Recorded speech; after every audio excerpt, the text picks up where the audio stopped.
Je suis tout à fait d'accord avec toi. Et ce qui nous plonge dans ça, c'est parce que chacun veut faire seul.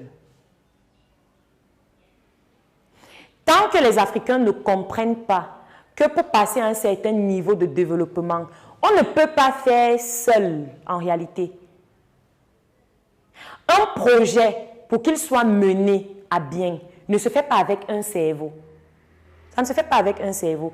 C'est-à-dire que malgré toutes les connaissances que tu peux avoir aujourd'hui en ce qui concerne l'agriculture, il y a quelqu'un à côté de toi qui a des connaissances en transformation. Il y a quelqu'un à côté de toi qui a plutôt un networking. Donc, c'est son carnet d'adresses qui va vous permettre d'écouler les produits que vous faites. Et c'est pour ça que j'ai pensé en réalité, je pensais vous parler de ça, à un groupe que j'ai intitulé Agri-Business Group. Agri-Business Group, en réalité, c'est un groupe dans lequel je souhaite que se rassemblent toutes les personnes qui sont passionnées ou qui sont intéressées par l'agroalimentaire et l'agropastoral, autour des thématiques qui sont dans ces deux secteurs d'activité, qui sont quand même des secteurs d'activité bien intéressants, avec des chiffres d'affaires bien concurrentiels. Mais l'idée ici, ce n'est pas qu'une seule personne fasse. Parce que c'est quand même inconcevable que jusqu'à nos jours, on a des personnes, par exemple, qui ont 100 marques de jus de fruits sur le marché, mais ne peuvent pas réaliser un chiffre d'affaires de 10 000 par semaine. Alors qu'on peut se mettre ensemble et avoir une seule marque de jus de fruits sur le marché, utiliser notre réseau, chacun à son niveau, et de pouvoir se faire 1 million de chiffre d'affaires par semaine. Donc le problème, ce n'est pas qu'on manque de moyens. Le problème n'est même pas qu'on ne peut pas faire. Le problème est que tout le monde veut se considérer comme le héros de l'Afrique, celui qui va venir sortir l'Afrique de sa situation. Non, on ne peut pas. On ne peut pas. On ne peut pas.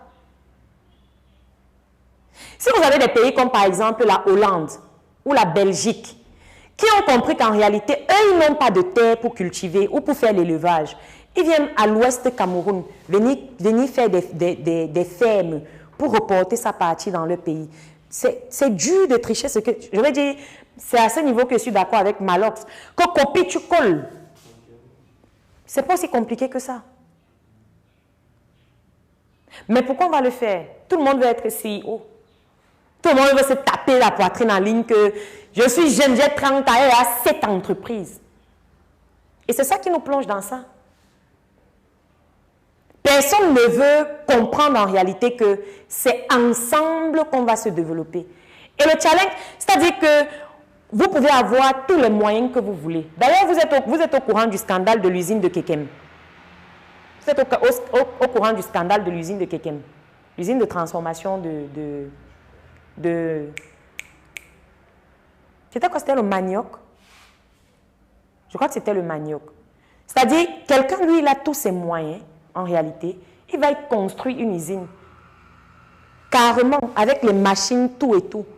Après, on lui dit qu'on ne lui livre pas la matière première pour la transformation. Parce qu'il y a un lobbying sur le marché. Parce qu'il n'a pas respecté les codes. Bon, vous pensez que s'il avait fait avec les autres, déjà, il avait pensé à pouvoir cultiver et qu'après, il avait l'usine là, on aurait ce problème? Non. Jusqu'à présent, il ne sait même pas si l'usine fonctionne. Il doit rembourser à la banque. Et la banque s'en fout de savoir est-ce que ça a fonctionné ou pas. Tu rembourses avec le taux d'intérêt que tu as prêté. Propre. Tout était dessiné. Il avait vu comment il devait sauver l'Afrique. Et des exemples comme ça, on peut en citer. Chacun, même dans sa famille, un membre de sa famille qui a investi comme ça. Vous avez vos grands frères qui sont en Bengla et ils savent que c'est le cacao qui fonctionne. Donc, ils ont les plantations de cacao ici, là. Après, quand ils finissent de cultiver, quand ils finissent du moins, on finit de planter, et quand ça arrive au moment de la récolte, on peut acheter le kilo à 700. Il dit que non, quand j'ai vu le taux d'échange, j'ai vu comment ça se... Hey, frère, il y a le lobbying sur le marché. Et tant que nous, on ne se met pas ensemble pour pouvoir créer notre propre lobbying, afin de concurrencer le lobbying d'autres personnes, on ne pourra pas le faire. C'est pour ça que moi, j'aime Kadi. J'aime le groupe Kadi aujourd'hui. Parce que depuis que Dangote, bon, c'est quand même que Dangote est l'actionnaire majoritaire de ce groupe aujourd'hui. Depuis qu'il pèse de son poids dans le groupe, qu'est-ce qui se passe? On a vu à la CAN, ici au Cameroun, aucun produit brasserie n'avait été vendu. Aucun. Oui.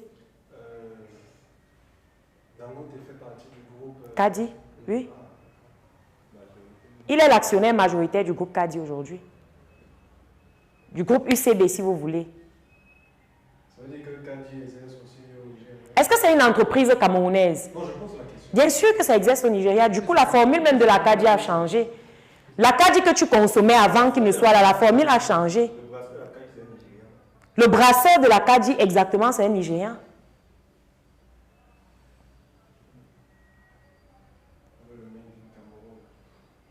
Et vous voyez, c'est un seul individu qui vient entrer dans un groupe et parce qu'il a un lobbying puissant, il arrive quand même à renverser tout le lobbying du groupe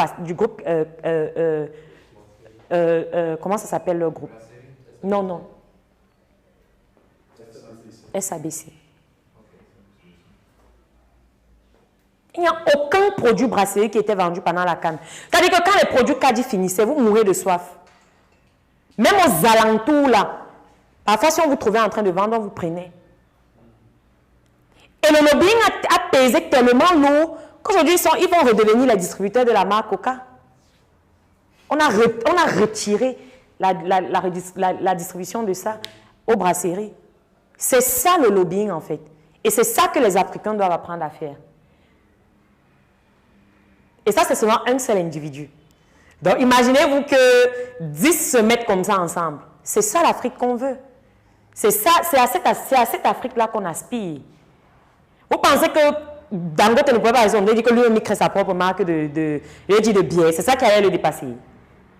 Il avait la possibilité de le faire. Il a les moyens pour le faire. Mais il vient, il trouve une marque qui est déjà implémentée, qui a une notoriété.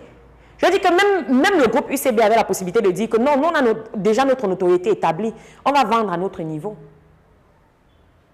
Je ne sais pas ce qui s'était passé dans leur accord, mais la seule chose que je vois, c'est que nous, notre concurrent majeur, c'est SABC. Et ce que nous on veut faire, c'est les concurrencer. Et ils ont réussi.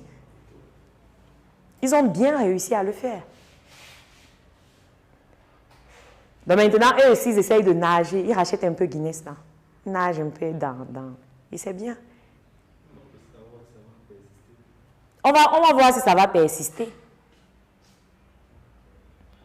Et c'est à ça qu'on devrait aspirer en réalité. Et honnêtement, on peut même parler de tous les challenges qui sont liés à l'approvisionnement en matières premières. D'abord, la culture de la matière première, l'approvisionnement de la matière première, les circuits de distribution, où trouver ses clients et autres. Tant que les gens ne comprennent pas que le plus gros challenge aujourd'hui, quant à ce qui concerne l'agroalimentaire, c'est en réalité de se mettre ensemble, c'est de se mettre ensemble pour faire un. C'est ça l'un des plus gros challenges. C'est de comprendre qu'aujourd'hui, tu peux avoir ta marque de jus de fruits sur le marché, lui, il a sa marque de jus de fruits, même si vous faites dans deux domaines différents, du moins, même si vous avez deux marques de produits différents, lui peut être en pénurie de jus. Il a une commande, il balance sa commande à l'autre et l'autre pas livré.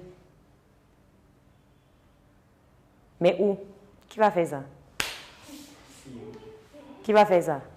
Que non, je n'ai pas les jus. Si tu peux attendre 2 ou 3 jours, je vais te livrer. La personne dit que non, la fête c'est aujourd'hui, j'ai besoin de ça aujourd'hui. Il dit que ouais, je suis désolé, vraiment, je ne peux pas te livrer. Et la personne va acheter les produits brasserie. Pourtant, il connaît au moins une personne autour de lui qui fait dans la transformation. Il ne peut pas passer au marché. Non, pourquoi?